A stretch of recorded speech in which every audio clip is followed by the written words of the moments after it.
Hello everyone, thank you so much for coming. I'm Kelly, I'm the animator and storyboarder on the project. This is Chaos Deep, she's our technical director. That's Ayos, she's our art director. They keep everything running. We also have Mooj, our character modeler, Hova, our musician, Shivi, modeler, and Kamiru, our sound designer. A lot of the team also couldn't come. You need to speak a bit louder. Oh, okay. I think I need to hold it a bit closer too. Yeah, so that's all of us. Some of us couldn't make it, but I'll be showing you work as well. So let's get started. Since we do all of this in our free time and we all have full-time jobs, we do have some restrictions on what we can put in the script. Otherwise, we wouldn't be able to finish it on time. The main restriction is that we can have only one character. We count her companion as half a character because it doesn't speak, it doesn't have a complicated rig. And this year we were able to fit in a third character, which was the network, because he only talks, you don't see him. We only had some 2D animations this year, so that's why we had 3 this year. We can only do 1 environment or 2, otherwise it would be too much to model. It needs to be animatable as well. So for example, Greenie will never go swimming because simulating water and wet fur is just too much to do. We have limited animation time, so Greenie will also never do a 2-minute parkour shot on screen. And we have to limit the render time as well. So Yini was the one who did our script. He's actually giving a panel right now in the room next door about writing. And while he did the script, we got to work on the concept art. So the concept art is a very collaborative part of the project. We'll all work on it together. Everyone can submit ideas. Nevaris is our main concept artist. You can see hers on the slide as well. And we take ideas from each other and work off of each other. And I just want to give the microphone to Shivi quickly. Hi all. Yeah, I'm Shivi. I just want to talk about something that's pretty near to. I just want to talk about something that's near and dear to my heart. Something I've been struggling with all throughout this project. It's a little thing called imposter syndrome. The feeling of I don't belong here, or I'm just pretending to be good at something. People with imposter syndrome often fear being exposed as a failure. Throughout this project, I had times where I thought I wasn't good enough. Or I would question why I'm on this team. I felt bad because I wasn't up to the same skills as my peers. I felt trapped, often plagued by self-doubt and imposter syndrome, leading to me worrying that my questions might be seen as foolish or indicative of lack of understanding. I would find myself in a vicious cycle of, yes, I understand, and spend 2 hours on Google searching for the answer. Let me tell you these thoughts in your head. These are just thoughts in your head, and you are good enough, and that's all. This is just a lie. Lots of people in the industry feel this way too, from seniors to juniors. I should have known better. If you're in a situation where you think you aren't good enough and you don't belong, these thoughts are lies and they do not serve you. However, these feelings are completely valid and are a natural part of the process.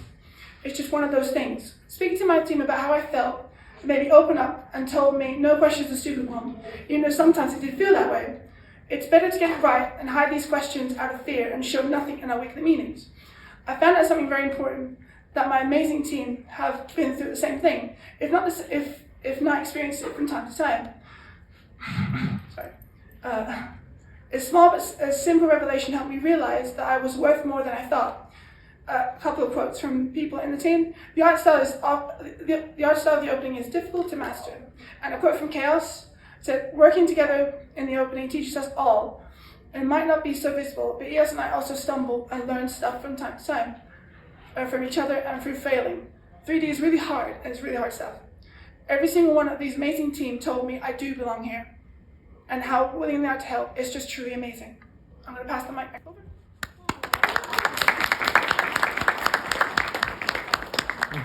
Animation really is a collaborative art. You could technically make a movie on your own, but who wants to do that? And we'll work together on this. These are some closer concepts, just so you can get a look at them. Also done by Eurofurence. And this year we also had a reference sheet for the first time. This is Greenie's reference sheet. She is quite the tomboy, as you might have noticed. So her body also reflects that. She's very androgynous looking, but she's still female. Yes. Here are some concepts for BB. You'll see also a lot of them coming from all over the team. Yeah.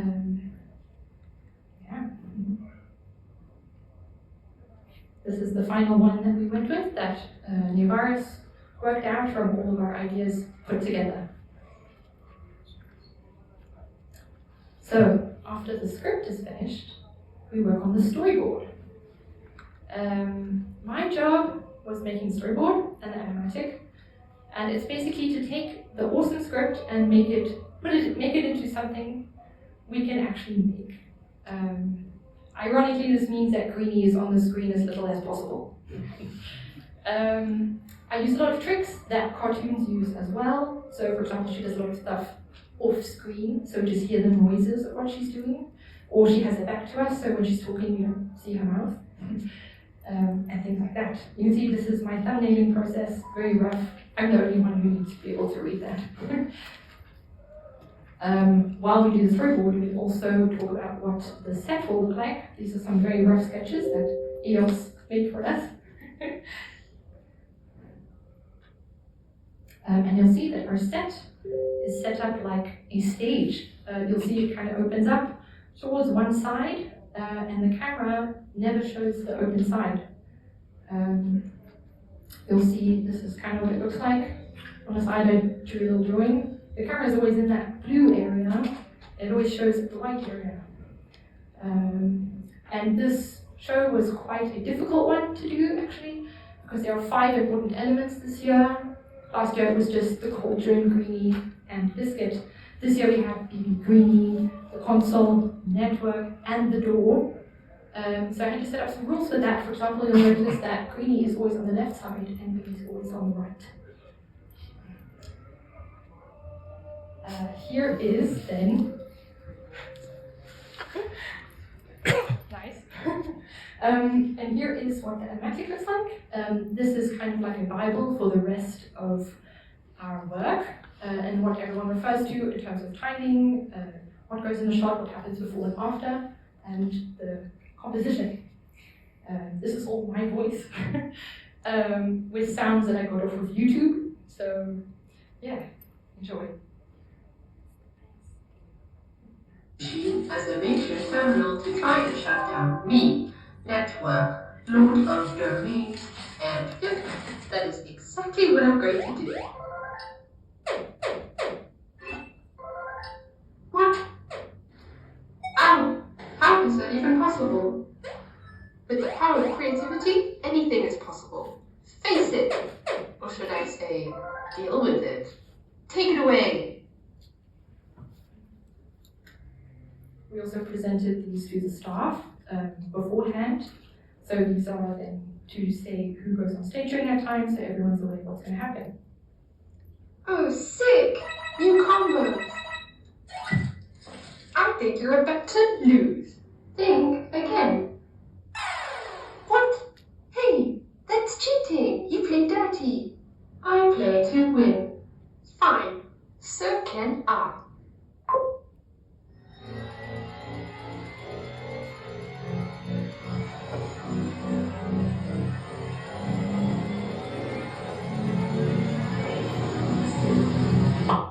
Time for you to meet someone special.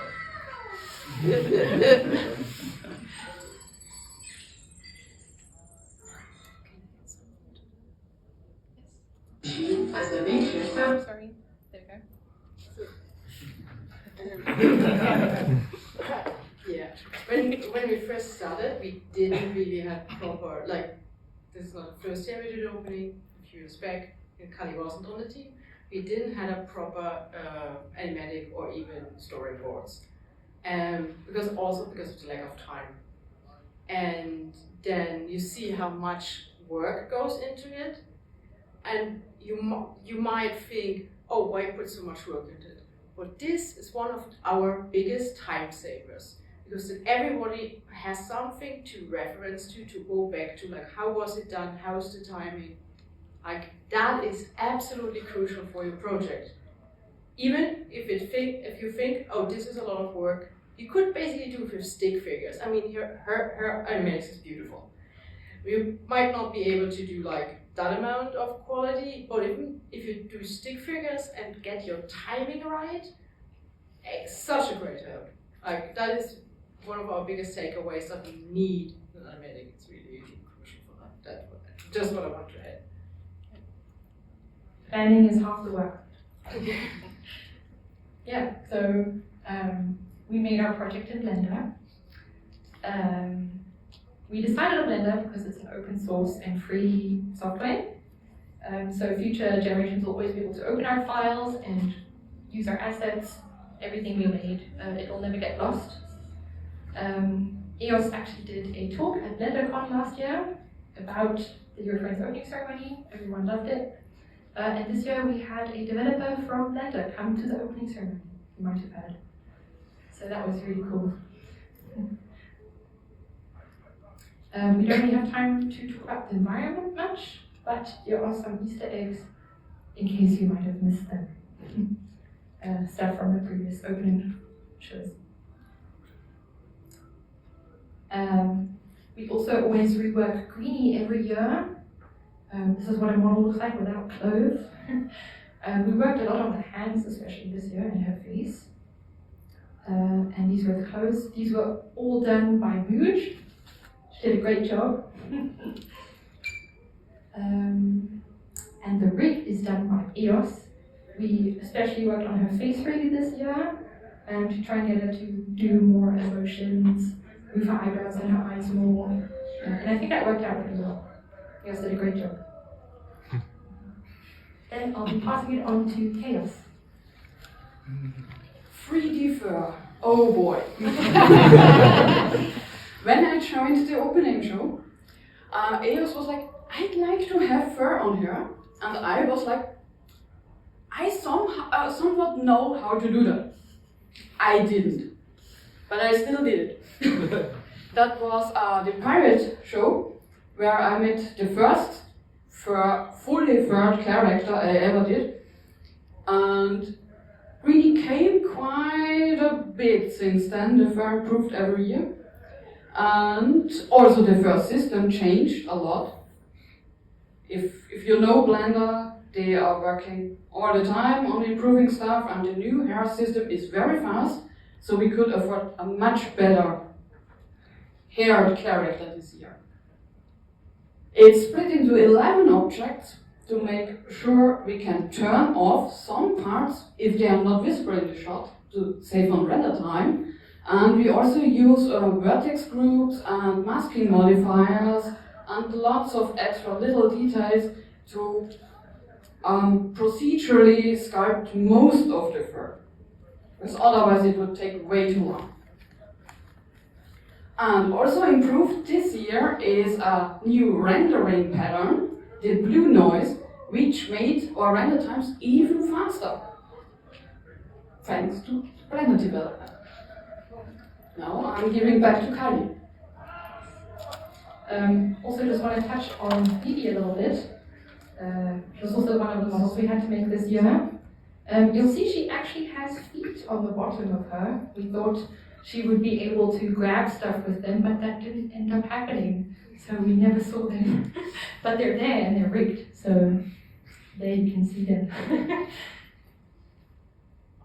Yeah. Then we get to animating once the rigs and models are done. I just want to talk about how the animation is cheated a lot. You cheat to the camera, you can only really see what's in the camera. What's outside of it doesn't matter. Greenie slipped through the floor. She looks like she's touching the console, but she actually isn't. And this is all to get the right composition that you want for the shot. You guys might remember this shot, where she lies on the sofa. You might think, wait a minute, that sofa is kind of wrong. This is what she looked like. This was a shot animated by EOS. Yeah, and then I have this one just to show you. orange thing is the camera. What a crowd! How awesome to see you!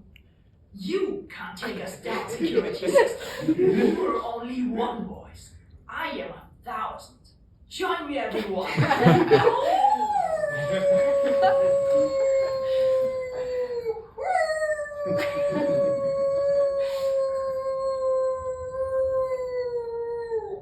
Wait, stop!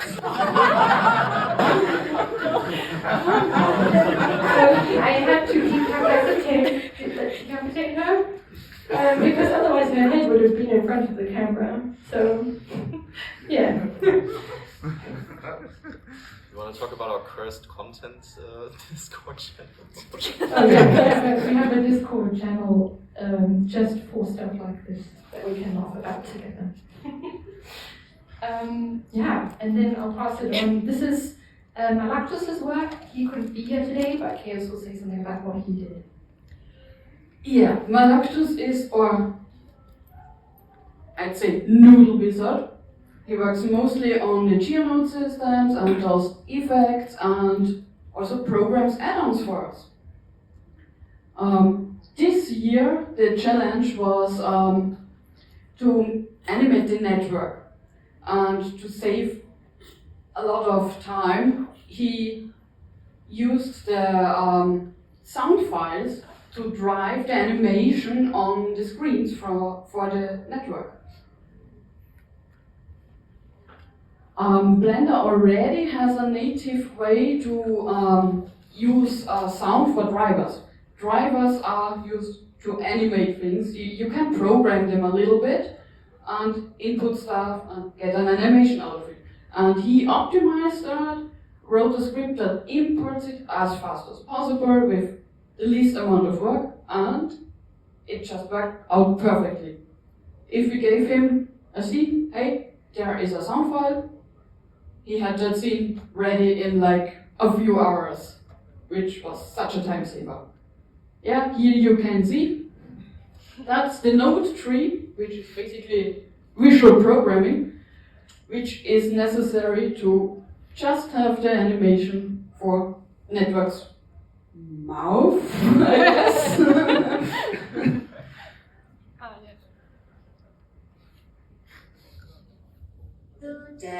Oh yes, since it's 2D, it's just layered. Security,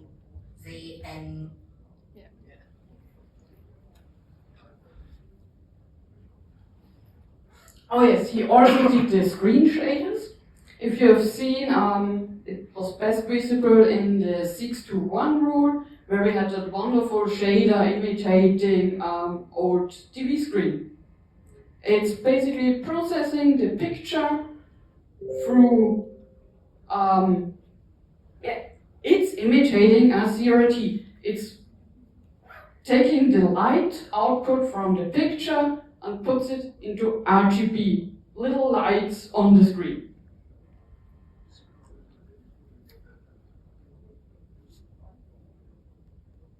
Yeah, you see one. He also made different versions of it to have LCD screens, CRT screens, phone screens.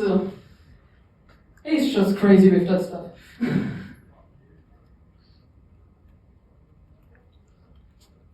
Next slide. It's not going. And he also made BB's thruster, which is another big mess of spaghetti. Yeah, we have a video, nice. It, of course, can move, be bigger, be smaller. It was used in a few animations. And he made the fire too,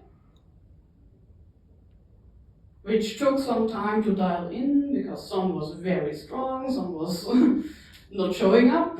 But that's always, if you work with simulation, it takes some time to get them perfect. And there is the shocked BB.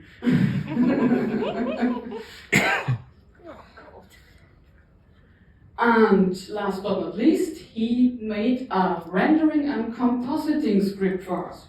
Because we had how many scenes? 73. Then we had 76.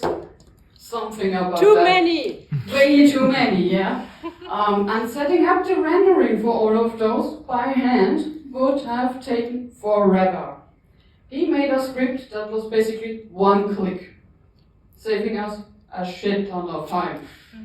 He also made that script last year, just updated it for this year.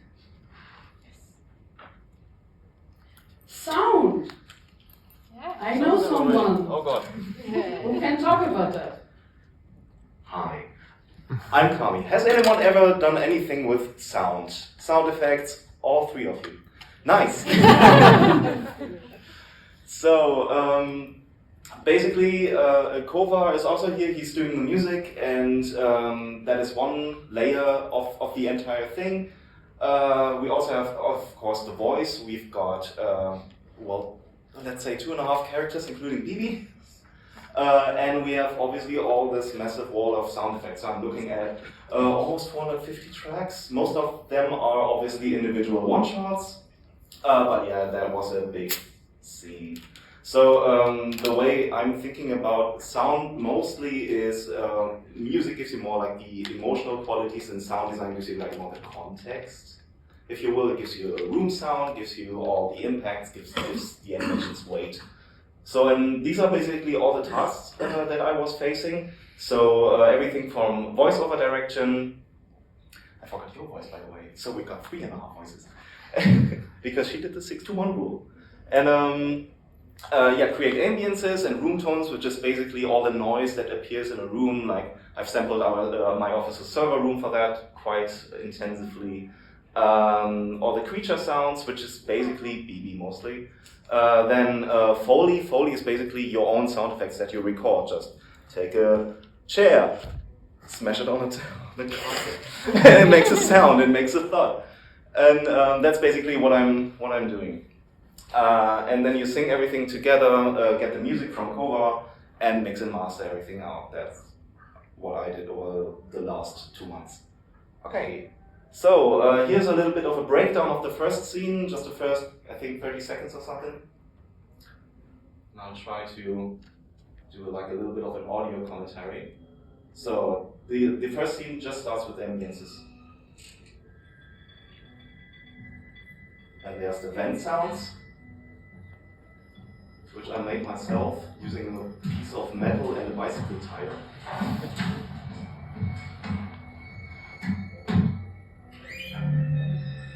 The shimmery things are neon lights that I put into a granular synthesizer. That is just taking random samples out of those neon lights flickering. And there's very, obviously, very bassy impacts now in this room. So oh yeah, here comes Bibi. Okay.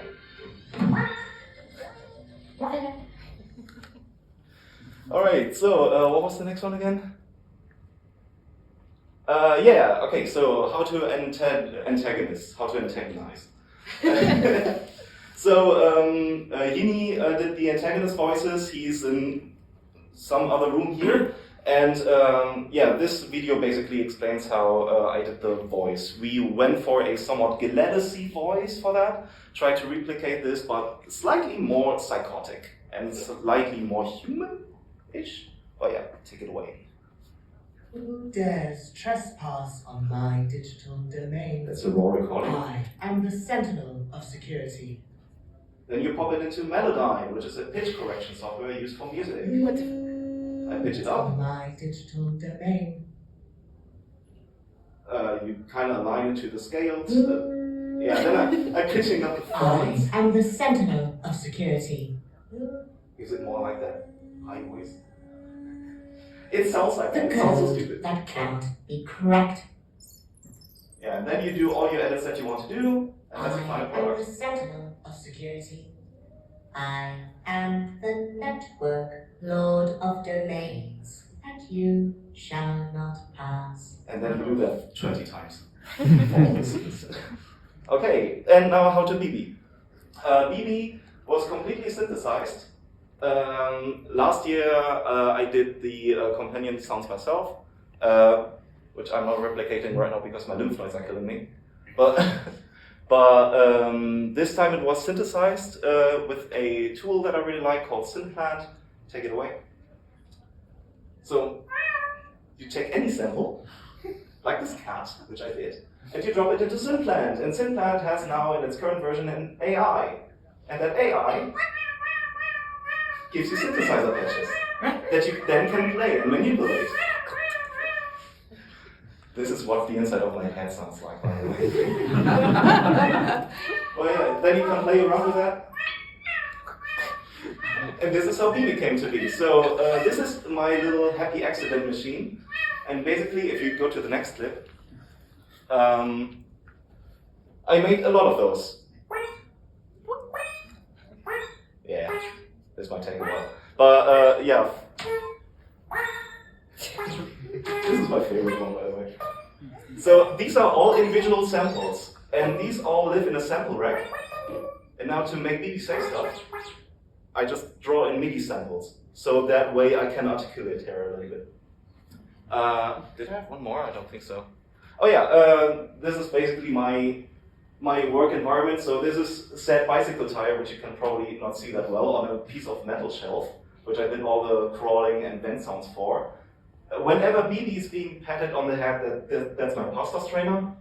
So, and we have a super fucking creepy elevator in our office space, which served as impacts, as ambience, source, and those are very heavy metal doors, and I smashed them all the time, and created all the impacts like when she lands. And that's basically one of the doors being slammed. So that's how you think about it. Yeah, so I think I have one last slide. No, I don't. So yeah, that's it from sound.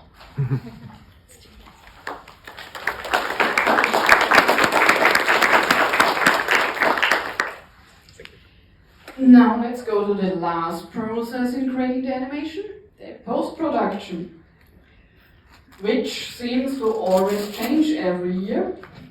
This year I switched to Resolve, going away from Adobe products for many reasons. I basically downloaded Resolve, opened the handbook, read through it in half a day, and went straight to production. That's how I work. It's not healthy.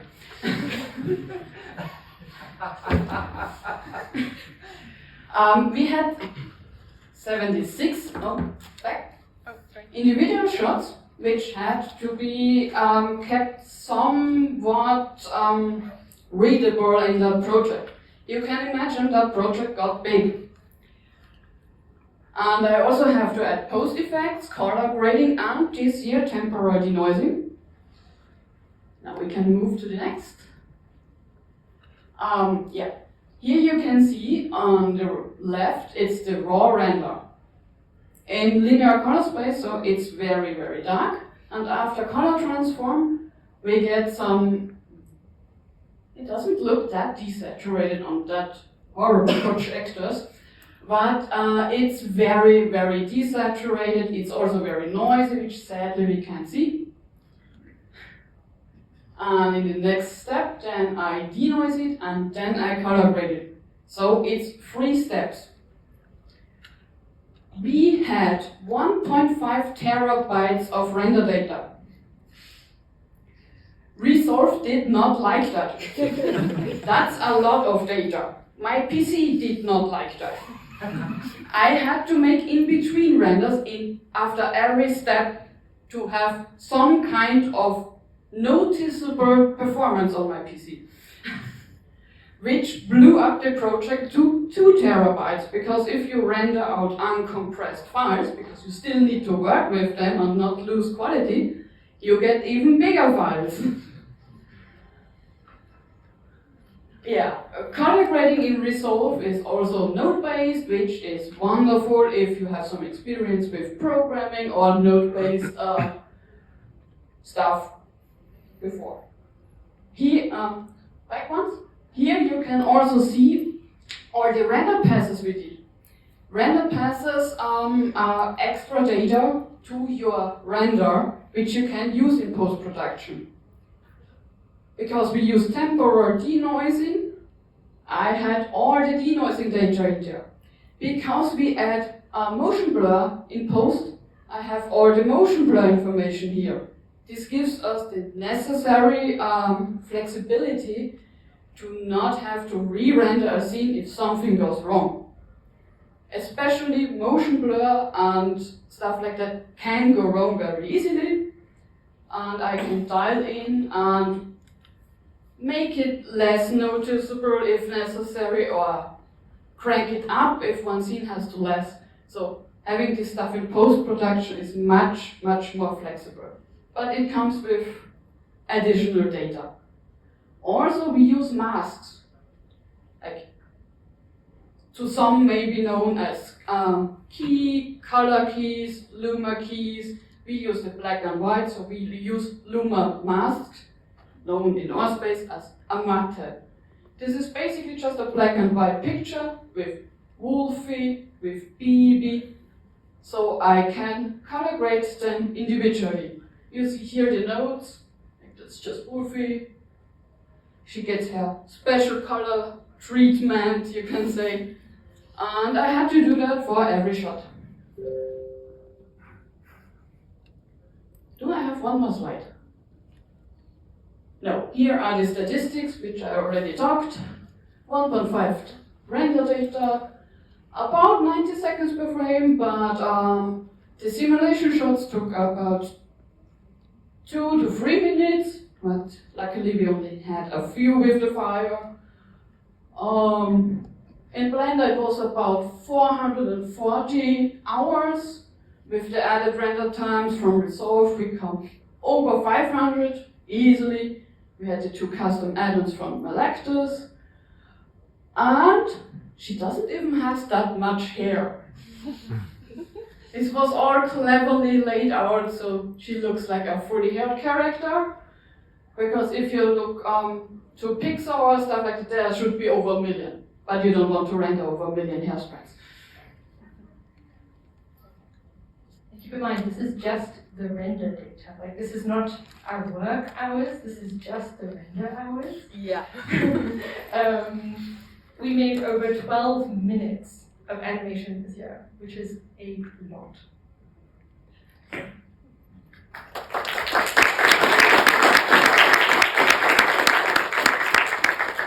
Because 12 minutes is hard to imagine how long it takes. Let's say for 500 frames animation, I take a full weekend, what means 12 hours on Saturday at least. So 500 frames animation is 1 weekend you work on this one. 500 frames is 20 seconds of animation. We work with 25 frames per second. Yeah. Then finally, we made a poster. This was a very last minute decision. I finished this on Friday last week. You can see that was my process. We got some comments asking if it was AI. It isn't. We didn't use any generative AI during the whole process. We made everything ourselves. Except for the network. Except for network. Like little tools here and there, but no like Midjourney, DALL-E, stuff like that. Like I also used an AI to make the subtitles, for example. The network is an AI. Yeah, we made an AI. We made an AI. Yeah, sorry. Yeah. Yes, you can find a signed poster, A2 sized, in the art show. There's also an unsigned version in the charity show.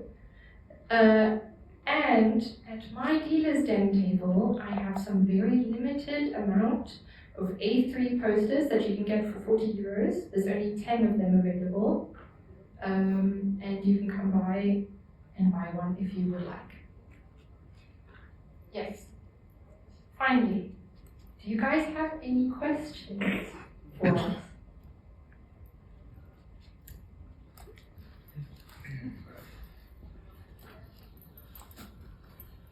Yeah, so the render time was there like 500 hours for the other, and then I guess combined almost 1,000 hours. So how did you render it? Like, did you use your like personal or did you like get some other Yes, place to render? or personal PCs. Yeah. We used our personal computers for this. Do you want to talk about it? Yeah, we have a few IT people, of course, in our teams, because Fur is with strong PCs, and we basically just, thanks to the easy render add-on Malactus made us, we just set up the scenes and was like, someone please render it, someone please render it. And this year the team was so fast at rendering, I was prepping the scenes before rendering and like, I finished rendering, are there more scenes to render? And I was like, oh my god, I need all the scenes, everyone gets a scene, you get a scene, you get a scene, you get a scene, no render. I also want to give a special shout out to Wolfdenden. He is our production manager, line producer. He couldn't be here today because he's not feeling well, but he is at the convention. He did a lot of the rendering, that's why I had to think of him. He's always there to help out if we need it. He's really great. So, any more questions?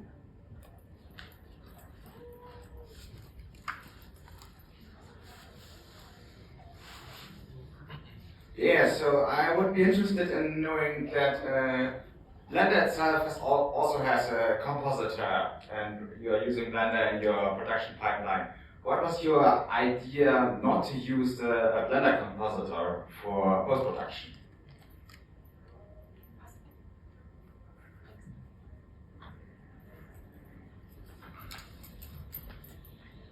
That's a wonderful question I get a lot, especially also from my team. I got that a few times. The thing is, 3D compositing and 2D compositing is not the same. The Blender compositor is very powerful for a 3D program with a compositor. There are not many, but it does not have nearly the capacity Resolve has. You need to think in different stages here. Blender compositor is very good at working with their internal render layers and things like that, but not so well with using masks. And you would need to set that up too, and the biggest problem with the render compositor is if parts of it are real time now, not everything is real time.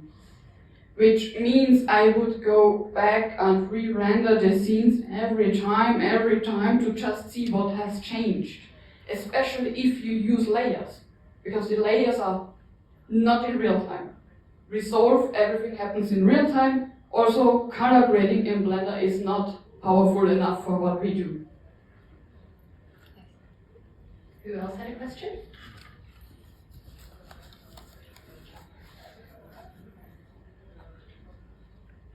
Isn't switching from Creative Cloud to Resolve like really difficult to do because it's like that much different?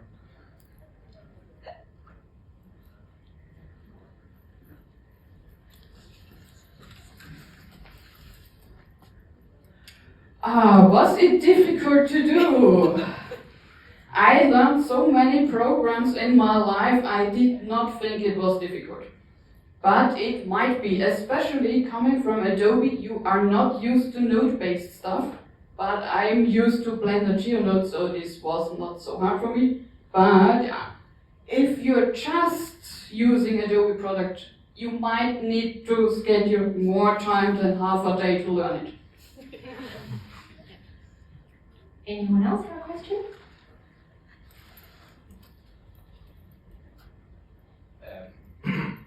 I can't help but notice that you guys didn't talk about the scene where Greenie's sitting on a train before the ceremony. Was that done by someone else, or? I'll let Chibi talk about this. That's a great question. Last year I noticed that we had just a sign that just said, please take your seats. So around May-ish, around there, I decided to maybe do a little special project for the team as a thank you to them. Not as a one-up, just as a thank you for everything they've done for me, as I spoke about with the imposter syndrome stuff. So I was at work one day just putting around thinking, why don't I do a lo-fi scene that's a train that Wolfie's gonna play around with BB, get the phone off her, boop her, it's going to deactivate, and she's going to run around and get out the train. I quickly discovered that that was not a good idea because I was shooting for the sun and I decided to dumb it down a little bit more.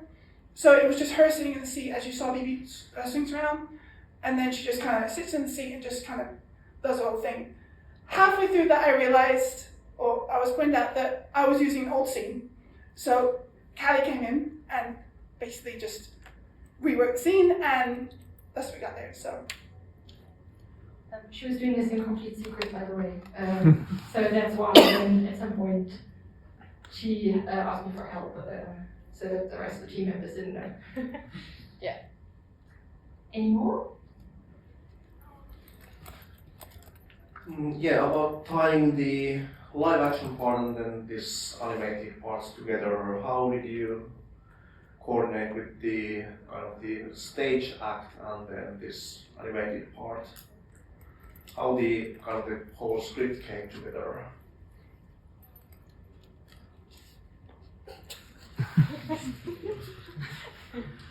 We do the script first. The stage speakers are informed about it. We have done this several years now, so they already know what's coming. And this year, thanks to Kari, we also had the animatic to show them, which we did a few rounds, so everyone can see it and know, hey, that's happening before you, then this happens. Also, Mooch built our prop, which we of course had to inform the people, hey, you go on stage, you do your talking, and then you insert the key card. Also, this is what Winnie does before. If you can incorporate this into your script, that would be nice. And a lot of people did this year. Yeah. If you're interested in some fun Eurofurence 28 memorabilia, you can get one of the key cards from the opening show, or even the center panel in the art show, and also the charity auction. They're in between there. So, yay! Exactly. Anyone else? Questions?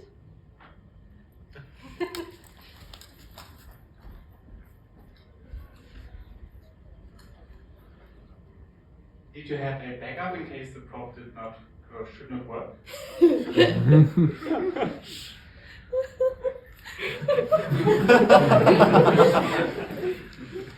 No.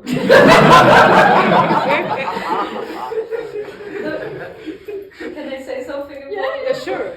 So, and also just generally with the coordination, we can't, we need to start working on this stuff really early to have a chance to get it finished by the time the con turns around. So at the start, we're not even 100% sure how many teams will be on stage.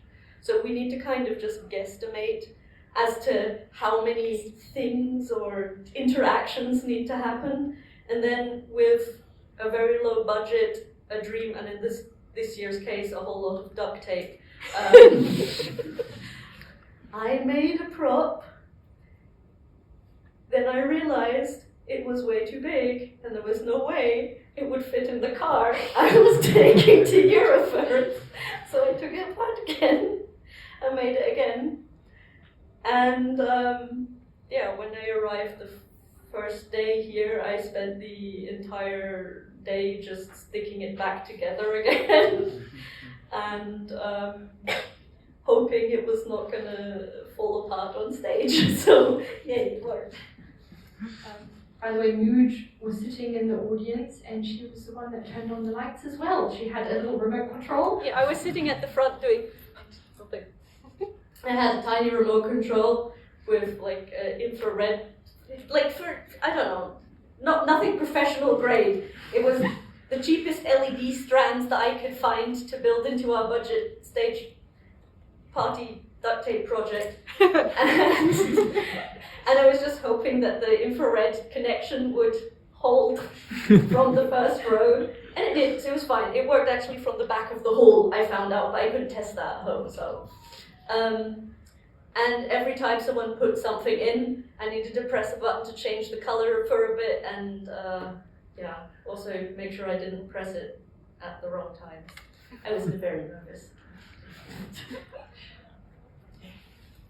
Any more?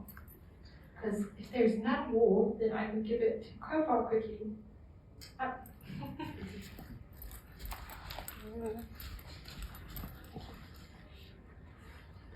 Hello. It's more some comments than questions, I guess, but I hope that's as well acceptable as well. First off, thank everyone involved in this character, as I've already said on other channels, for giving Eurofurence a mascot that rivals NFC's iris and cuteness, so that's really awesome. And I will buy all your merchandise. First off, thank you very much for including subtitles in the opening. As a big fan of accessibility technology, I really appreciate that. For some reason it was missing in the very last segment, but I still really appreciate that anyway. So that's really cool. About the train part that we just heard about, that was the whole train waiting scene reminded me very much of those lo-fi music videos you receive in anime styles and etc. So that's really awesome. And if you ever decide to, I don't know, upload this scene with or without music, so you can just run it in stream for music, that's really awesome and relaxing and cute at the same time. And yeah, I have no clue if this is any use, but talking about all the rendering times and you're all using your personal PCs, if that's relevant maybe for next or for maybe for some year, if you ever want to like crowdsource the rendering to people, like I would personally offer my gaming graphics card if that's of any help, but yeah, maybe. And the last thing is if you ever decide to like open a animation or opening team Patreon that we can join, so we can maybe get some little animations or stills or just to support you and your hardware somehow, I will gladly join this the same way I did for the Paw Patrol show. So I would love to see more of it. Maybe we can at some point really have Greenie swimming and parkouring or whatever. So thank you for everything.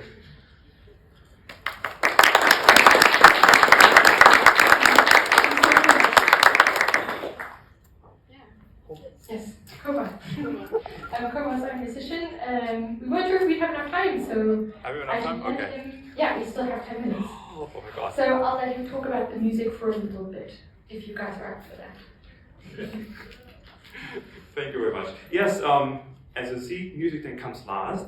No, it's I'm so sorry. No, it's the thing is, especially when you work in animation and everything film related, music has a lot of timings, and usually you follow the timing quite a bit. So the first thing what we usually do is when we have like the first kind of outlines of the storyboard, we simply go through like what kind of moods we want to address. Like also Carlo said, music is usually like the focus on like what kind of things we want to emphasize emotionally in that scene, what is simply reflecting there, or what we simply want to express and also want to fill the audience with. This year was a little bit more trickier than the last years to find stylistics that are fitting the kind of purpose of like the emotion that we want to progress, because you know we have like lots of interactions, lots of ups and downs, so you also need to musically emphasize that. So we have like at the beginning very dark moody stuff, and then you know we have like very lightening up and emotional and touching things, and at the end. So when you think of cyberpunk, also mostly it's quite dark and quite edgy. And so we have to find like the middle tones in between, and also like references that are simply fitting for each scene. So I ended up at the beginning, for example, with lots of reference of simply Cyberpunk 2077 for the ambiences, because we really want to set the tone that we are like in this kind of environment. But later on, because you know the mood gets lighting up, also from Cowboy Bebop to other kind of animes or stuff like that, that uses very different kind of genres, like from jazz to work, and we also had the arcade console and stuff in between. So it's this year was quite interesting to have all those kind of merges together, and yeah, that's basically it. So then when the first kind of demos are there, then usually the first music demos are also starting, then we're getting like together, feedback. This year was a bit cramped also, but we managed. Yeah, I think it's. Thank you, Cole. So as art director, I would like to add a bit more and make some advertisement as well. So you see, we have this incredible team, and if anyone knows someone that wants to help us, we need more people on the team. Well, sorry, we need more people on the team. So we need. I've posted in the credits, but you can also approach me, maybe not today because I'm very exhausted, but if you see me tomorrow or anyone else that is more fit tomorrow, ask them or write to the Eurofurence directly and they can forward you to us because we need more people on the team to make more animations basically. And this team is wonderful. Like we watch out for each other, just like we said it in the opening. When someone is overworked, everybody, doesn't matter if he's new to the team or old in the team, is allowed to send him to bed. We don't overwork, we take care of each other, and that's very, very important because over the years we are friends, became friends, and we invite everybody to join our animation crazy group of awesome people. And yeah, maybe you know someone that can help us, or you will be part of it. Just talk to us. And and thank you team for being so amazing, because I was so overworked before the con, and then here everyone just took over and was like, Eos, you go to bed. And they made everything work, and they made this presentation, and big applause please for my wife.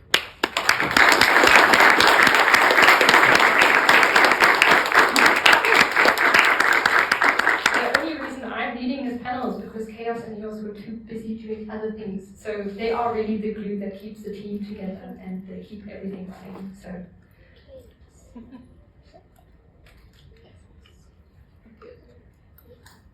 Yeah. Good. Thank you. Oh, we have some questions. Stickers. We have the last question. Do we have time for that? Last question, yeah. Everyone have energy for questions still?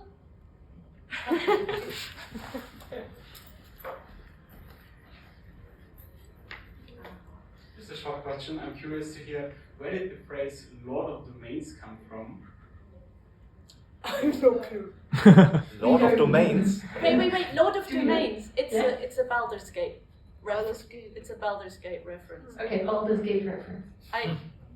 Apparently. Yes. He's the one who wrote it. He was very into Baldur's Gate at the time. Another big inspiration of his were the Alien movies. Yeah. He loves those.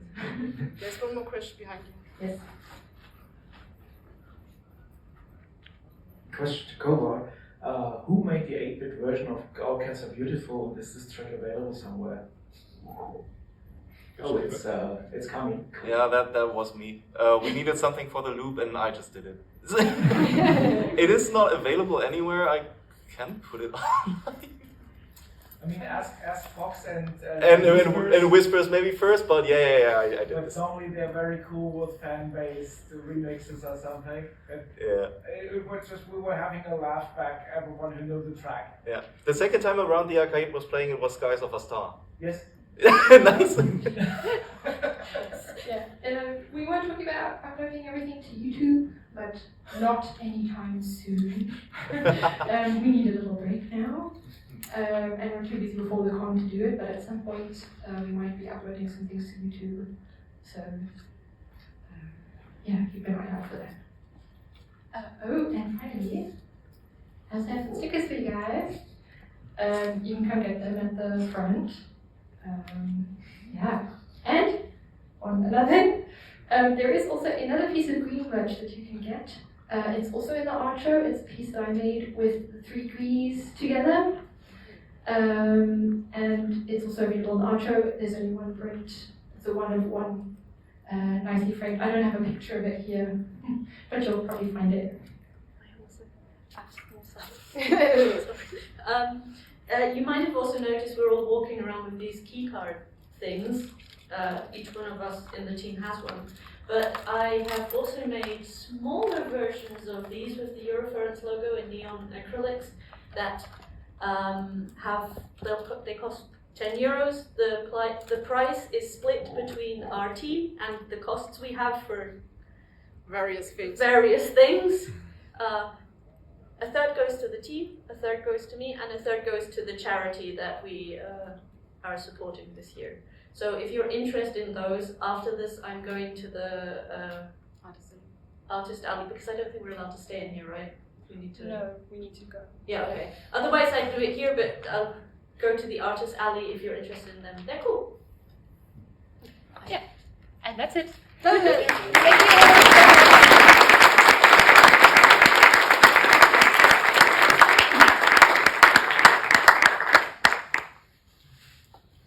Thanks for coming, guys. Thank you.